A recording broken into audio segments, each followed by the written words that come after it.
Hello traders, welcome back to the channel. आज है 13 जनवरी 2025 और अभी हम देखने वाले हैं ऑप्शन ग्रीक्स टूल में आज के दिन क्या वेगा की वैल्यूज क्रिएट हुई हैं। तो जैसा कि हमने आपको पिछले वीडियोस में बताया था कि हमारे ऑब्जर्वेशन के अकॉर्डिंग जब वेगा की वैल्यू 3 बार ज़्यादा गैप के साथ, सिग्निफिकेंट गैप के साथ इंक्रीज या डिक्रीज हो रही है, तब आप एंट्री बना सकते हो, जो कि हमारा एनालिसिस है।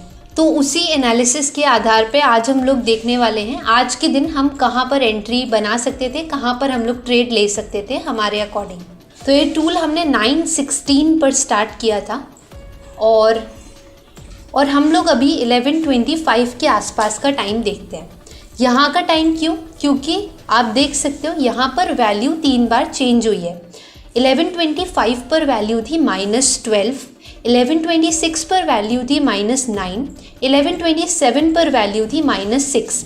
तो यहाँ 3 बार वेगा की वैल्यू में सिग्निफिकेंट गैप आया है, जिसमें ये नेगेटिव में डिक्रीज हुई है। और नेगेटिव में वैल्यू का डिक्रीज होने का मतलब है मार्केट डाउन गया है। और उससे पहले का डेटा अगर आप चेक करो तो यहाँ हम लोग 11:20 से देखते हैं। देखिए यहाँ पर है -13, यहाँ पर है -11, फिर वापस से -14, -13, -13। यहाँ कहीं भी लगातार 3 बार कोई भी चेंज नहीं है। लेकिन जैसे हम 11:25 पर आते हैं तो 11:25 पर आया -12, फिर -9 और फिर -6। और अभी इसी वैल्यू को हम लोग, इसी टाइम को हम लोग चार्ट पे भी देखेंगे। इसके अकॉर्डिंग चार्ट जो है वो डाउन का होना चाहिए। तो यहाँ पर ये आ गया निफ्टी का चार्ट और ये है 11:25, 11:24, 11:25, 11:26, 11:27 और यहाँ पर आप देख सकते हो मार्केट डाउन है, जैसा कि वेगा की वैल्यूज़ ने प्रेडिक्ट किया था। तो यहाँ पर आपको जो देखना है और जिस चीज़ पर नोटिस डालना है हमारे एनालिसिस के अकॉर्डिंग, वो है कि कब वेगा की वैल्यू में 3 बार, मिनिमम 3 बार चेंज आ रहा है ज़्यादा गैप के साथ। तो इसमें ऐसे अगर आपका रिस्क मैनेजमेंट ठीक है और अगर आपका रिस्क रिवॉर्ड रेशियो सही है तो आप यहाँ पर अपना स्टॉप लॉस ले सकते थे इधर। पर इसमें एक चीज़ नोटिस करने वाली ये है कि ये सारे टूल्स जो भी बनाए जाते हैं ये आपको असिस्ट करने के लिए बनाए जाते हैं, आपकी ट्रेडिंग को ईजी करने के लिए और आपकी एक्यूरेसी को बढ़ाने के लिए, आपकी प्रॉफिट प्रोबेबिलिटी को इंक्रीज करने के लिए बनाए जाते हैं। ये हर बार सही प्रिडिक्शन नहीं कर सकता है, हर बार वैल्यू एकदम एक्यूरेट नहीं आ सकती है। जैसे कि इसका एक एग्जाम्पल मैं आपको देती हूँ।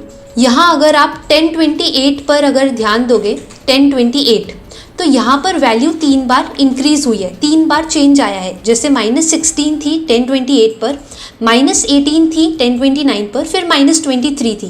तो यहाँ माइनस में वैल्यू इंक्रीज हो रही है, इसका मतलब मार्केट अप जाना चाहिए। बट जब हम लोग यहाँ पर चार्ट में शिफ्ट करते हैं तो 10:28, 10:27 और 10:29 यहाँ वैल्यूज उतना भी ज़्यादा इंक्रीज नहीं की, क्योंकि वो वापस नीचे आ गया। तो अगर हम लोग यहाँ पर कहीं अपना स्टॉप लॉस लेते तो शायद वो उतना अच्छे से हमारे फेवर में वर्क नहीं करता, क्योंकि यहाँ पर वो स्टॉप लॉस ब्रेक हो जाता। तो एक चीज़ जो आपको अपने माइंड में रखनी है वो ये है कि किसी भी टूल की एक्यूरेसी 100% नहीं होती है। जैसे कि यहाँ पर इसकी वैल्यूज़ 11:25, 11:26, 27 पर मैच कर गई ईजिली। तो आप यहाँ पर अगर कहीं स्टॉप लॉस लेते वेगा वैल्यूज़ के अकॉर्डिंग तो आप यहाँ पर प्रॉफिट ट्रेड कर सकते थे। लेकिन यहाँ पर वेगा वैल्यूज़ उतना अच्छे से प्रिडिक्शन नहीं कर पाई। तो ये कुछ प्लस माइनस पॉइंट्स होते हैं।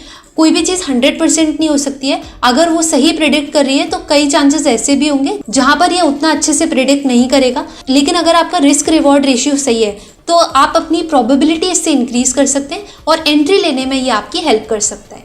Thank you for watching this video. Subscribe to our channel for more such analysis.